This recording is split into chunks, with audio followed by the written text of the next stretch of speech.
सादर अभिनंदन वंदन। सभी समाज के प्राणियों के शुभ और मंगल की कामना करते हुए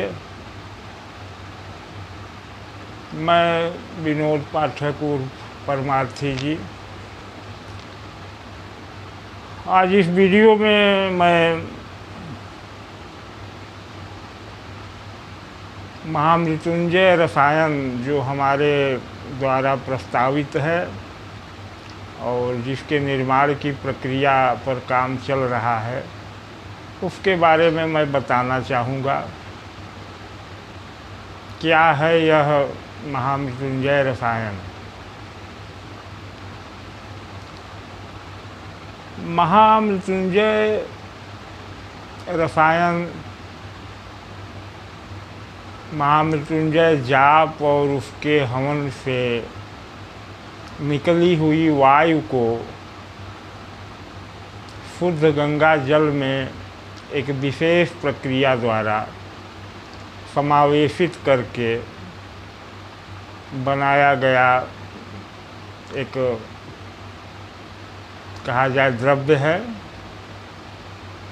जिसमें यज्ञ की शुद्धता, यज्ञ की शक्ति और गंगा जल का प्रभाव समाहित है। इसका प्रयोग कैसे किया जाए? तो इसका प्रयोग आप अपने घर में, अपने कमरे में सुगंधित बनाने के लिए इसका छिड़काव कर सकते हैं। कार्यस्थल पर अपने कर सकते हैं। इसका तमाम बीमारियों में शरीर की शुद्धिकरण के लिए पीने में भी उपयोग कर सकते हैं। यह द्रव्य यज्ञ का प्रसाद है, वह भी महामृत्युंजय।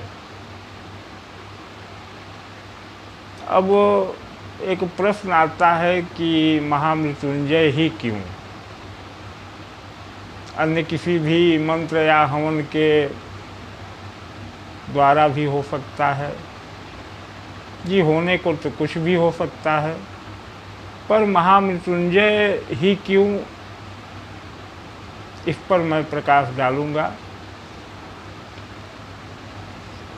महामृत्युंजय मंत्र है क्या?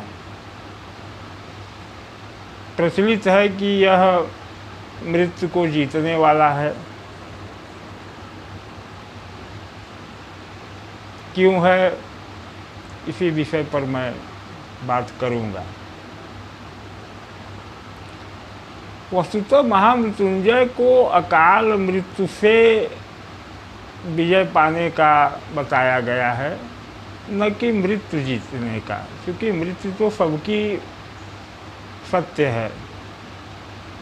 यह अकाल मृत्यु स्वास्थ्य रक्षा और तमाम अन्य दैहिक, दैविक और भौतिक कष्टों से मुक्ति के लिए एक सर्वश्रेष्ठ उपाय है महामृत्युंजय मंत्र। शास्त्रों में यह लिखा है। हम अब इसके वैज्ञानिक पक्ष की बात करते हैं।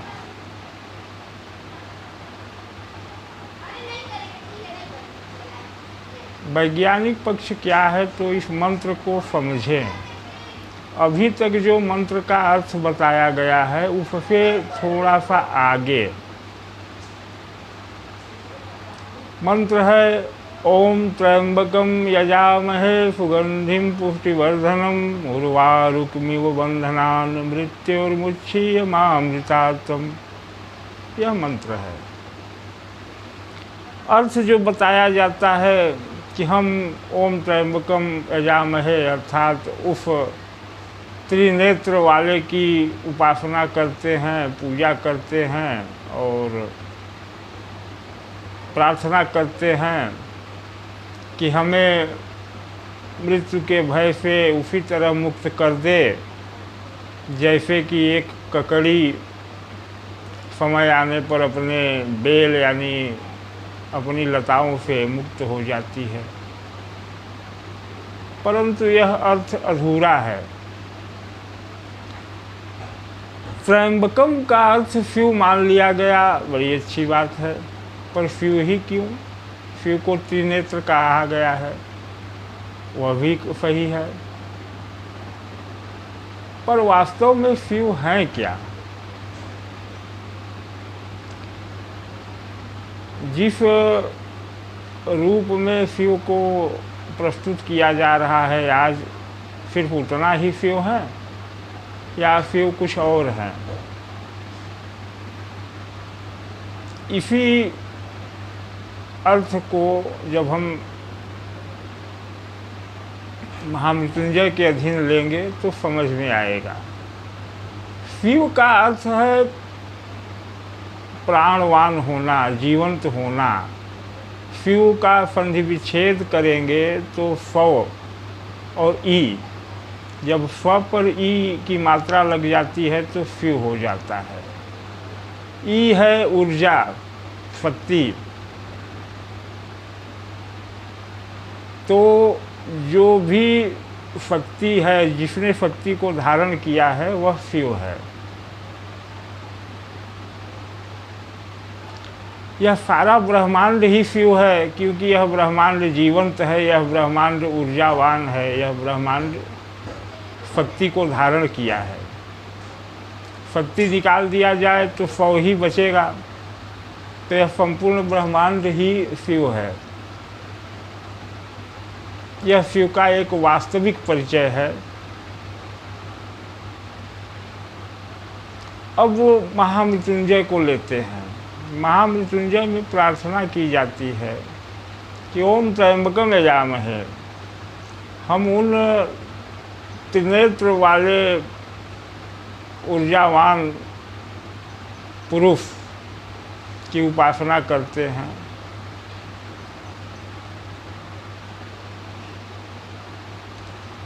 जो संसार को पुष्टि देने वाले हैं, अर्थात संसार का पोषण करने वाले हैं।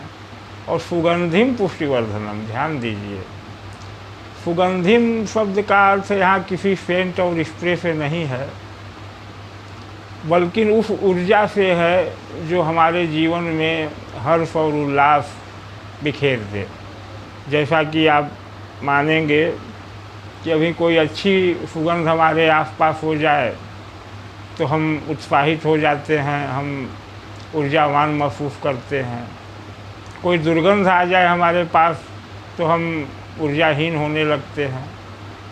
तो मतलब उस पॉजिटिव ऊर्जा कह लीजिए कि शिव उस पॉजिटिव ऊर्जा के पोषक हैं, जो संसार को पोषित कर रहे हैं पॉजिटिव ऊर्जा से। तो हम उनकी उपासना कर रहे हैं, उस महाशक्ति की उपासना कर रहे हैं जो संसार को सुगंधित ऊर्जा यानी पॉजिटिव ऊर्जा से पोषित करता है। और प्रार्थना क्या कर रहे हैं? उर्वारुक मिव बंधनान मृत्योर्मुछीय मामृतात्म। उर्वारुक का अर्थ लिया गया है ककड़ी से, परंतु यह सामान्य ककड़ी नहीं। हम लोगों के समय में ककड़ी से एक छोटा और ककड़ी से एक मोटा फल होता था। ककड़ी की तरह ही वृक्ष मतलब लतादार पौधे से, जिसे फूट कहते थे। उसकी खासियत यह होती थी कि वह जब पक जाता था, अपनी लता में रहते हुए, खेत में रहते हुए जब पक जाता था, जब संपूर्ण रूप से वह तैयार हो जाता था, तो वह फट जाता था। वह फल जो है लगभग इतना लंबा होता है और इतना मोटा के करीब। जब संपूर्ण रूप से तैयार होता है तो वह फट जाता है, और फटने के साथ ही अपनी लता से अलग भी हो जाता है। संसार का कोई ऐसा फल नहीं है जो पकने के बाद अपने आप अलग हो जाए। आम और अन्य फल हैं तो गिरते हैं इसलिए कि वजन होता है, गिर जाते हैं। लेकिन यह लता ज़मीन पर रहती है और फल भी ज़मीन पर रहता है, तो यहाँ लता पर फल के वजन का कोई प्रभाव नहीं पड़ता, फिर भी यह अपने से अलग हो जाता है, मतलब मुक्त हो जाता है। तो उसी तरह से मुक्त होने की कल्पना या याचना इस मंत्र के द्वारा की गई है। अब थोड़ा सा आगे आइए, वीडियो थोड़ा सा लंबा होगा। कहा गया कि त्र्यंबकम यजामहे सुगंधिम पुष्टिवर्धनम उर्वारुकमिव बन्धनान् मृत्योर्मुक्षीमामृतात्। अर्थात अब जो मैं कहना चाहता हूँ, अभी तक वह मैंने कहा जो कहा गया है, और अब मैं जो कहना चाहता हूँ। त्र्यंबकम मतलब 3 नेत्र। यह ब्रह्मांड, संपूर्ण ब्रह्मांड ही शिव है, यह शिव को ब्रह्मांड मानिए। और त्रिनेत्र यानी इस ब्रह्मांड में 3 दृष्टियाँ हैं, 3 भाव हैं, 3 ऊर्जाएँ हैं। ज्योतिष में कुछ ग्रहों की 3 दृष्टियाँ बताई गई है, जैसे शनि की 3, 7, 10, मंगल की 4, 7, 8, बृहस्पति की 5, 7, 9, राहु केतु की भी 5, 7, 9। तो यही ये 3 दृष्टियाँ हैं जो इस संसार पे पड़ती हैं। तो यहाँ मंत्र के दृष्टा, जो मंत्र जिन्होंने रचा, वो कह रहे हैं कि हे ब्रह्मांड, अब यहाँ मैं शिव का नाम नहीं ले रहा हूँ क्योंकि मंत्र में भी कहीं शिव का नाम नहीं है, त्र्यंबक कहा गया है। हे ब्रह्मांड, ब्रह्मांड से याचना की जा रही है। हे त्रिनेत्र यानी आप 3 ऊर्जाओं वाले हैं,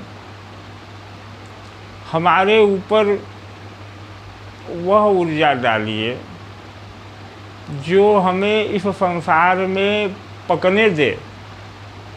जैसे ककड़ी पक जाती है तो हमें पकने तक अपनी लता से रहने दें, ऐसी ऊर्जा डालें, ऐसी सुगंधित शक्ति डालें, ऐसी पॉजिटिव शक्ति डालें, ऐसी पॉजिटिव दृष्टि डालें जो हमें अपने लता से लगे हुए, लता का अर्थ यहाँ परिवार ले लीजिए, समाज ले लीजिए, अपने परिवार समाज से लगे हुए या संबंध में रहते हुए हमें पकने तक,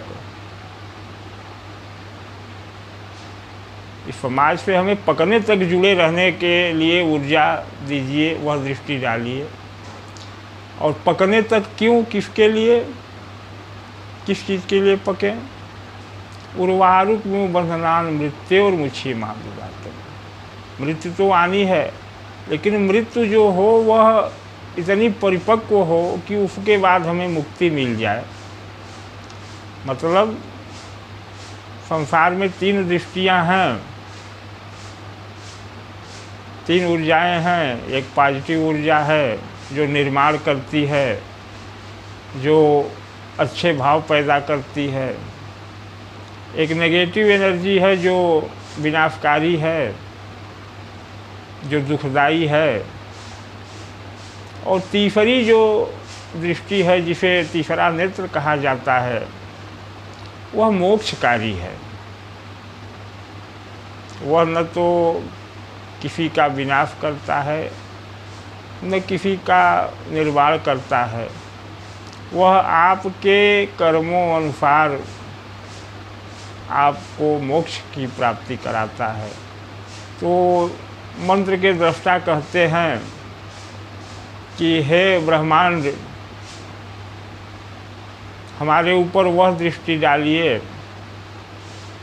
जो हमें अपने परिवार में, समाज में तब तक जिंदा रखे, साधारण शब्दों में, जब तक हम मृत्यु को ग्रहण करने के लिए परिपक्व न हो जाएं। क्योंकि जब हम परिपक्व हो जाएंगे तो अपने आप इस समाज से, इस लता से उसी तरह मुक्त हो जाएंगे जैसे ककड़ी मुक्त हो जाती है अपनी बेल से, अपनी लता से, और तब हमें मोक्ष की प्राप्ति हो जाएगी। क्योंकि मंत्र दृष्टा और आध्यात्मिक दर्शन भी है कि जब तक हमारी इच्छाएं बाकी हैं, मोक्ष की कल्पना नहीं की जा सकती। तो महामृत्युंजय तब तक जीने की बात करता है जब तक कि आप परिपक्व न हो जाएं, और अकाल मृत्यु परिपक्व होने से पहले ही जो हो जाए उसे अकाल मृत्यु कहते हैं। तो इसीलिए महामृत्युंजय अकाल मृत्यु का प्रतिरोधक है, स्वास्थ्य का संवर्धक है, क्योंकि वह सुगंधित ऊर्जा ग्रहण करने की बात करता है। और इस तरह इसीलिए इस मंत्र से बड़ा कोई मंत्र नहीं कहा गया। और हमारा संस्थान जो अभी गठन की प्रक्रिया में है, इसी मंत्र की दैवी ऊर्जा को हवन द्वारा उत्पन्न करके गंगा जल में समावेशित करके अपने लोगों तक पहुंचाने का प्रयास कर रहा है, जिससे कि वो लोग भी जो जाप नहीं कर पाते, जाप करें तो कोई कर सकता है लेकिन हवन नहीं कर पाते, तो कम से कम हवन नहीं कर पाते तो हवन का प्रसाद इस द्रव्य के माध्यम से प्राप्त करें। यही कहना था। आगे चर्चा जारी रहेगी। हमारे चैनल को आप लोगों से निवेदन है कि अधिक से अधिक सब्सक्राइब कर दें, शेयर कर दें और वीडियो पर कमेंट ज़रूर लिखें, लाइक ज़रूर करें। कमेंट आपका हमारे लिए मार्गदर्शन है। तो अब हम विदा चाहेंगे, आगे आपसे जुड़ते रहेंगे समय समय पर। हरि ओम, हर हर महादेव।